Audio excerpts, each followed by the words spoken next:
শহরের এক ব্যস্ত রাস্তার মোড়ে ছোট একটি চায়ের দোকান চালাতেন বৃদ্ধ রহমত চাচা।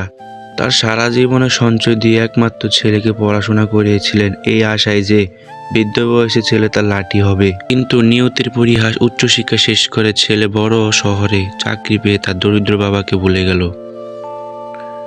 রহমত চাচা একা হয়ে পড়লেন, কিন্তু তার চেহারায় কখনো কষ্টের ছাপ দেখা যেত না। তিনি প্রতিদিন তার দোকানের আয়ের একটা অংশ একটি মাটির ব্যাংকে জমাতেন। কেউ জানতো না এই জমানো টাকার রহস্য কি। একদিন সেই রহস্য এমনভাবে ফাঁস হলো যা পুরো শহরবাসীকে কাঁদিয়ে দিল। রহমত চাচার নিঃসঙ্গ লড়াই। রহমত চাচার চায়ের দোকানে প্রতিদিন অনেক বিত্তবান মানুষ আসতো। তাদের কেউ কেউ তাকে অপেক্ষা করত, আবার কেউ দয়া করত। কিন্তু রহমত চাচা কারো দয়া নিতেন না। তিনি নিজের হাতে চা বানিয়ে যা আয় করতেন তাতেই সন্তুষ্ট ছিলেন। তার দোকানের ঠিক উল্টো পাশে একটি বড় হসপিটাল ছিল। তিনি লক্ষ্য করতেন অনেক গরিব মানুষ টাকার অভাবে ওষুধ কিনতে না পেরে কান্নাকাটি করে হাসপাতাল থেকে ফিরে যাচ্ছে। একদিন মাঝরাতে প্রচণ্ড বৃষ্টি হচ্ছিল। রহমত চাচা দোকান বন্ধ করার প্রস্তুতি নিচ্ছিলেন। এমন সময় দেখলেন এক নারী তার অসুস্থ শিশুকে নিয়ে হাসপাতালের সামনে বসে ঢুকে কাঁদছেন। কেউ তাকে সাহায্য করতে এগিয়ে আসছিল না।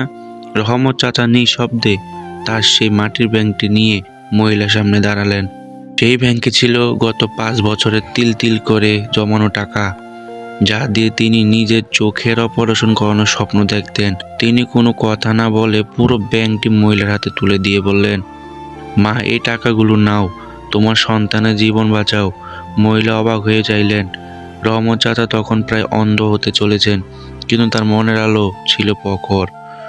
পরদিন সকালে সেই মহিলার স্বামী রহমত চাচাকে খুঁজতে দোকানে আসে।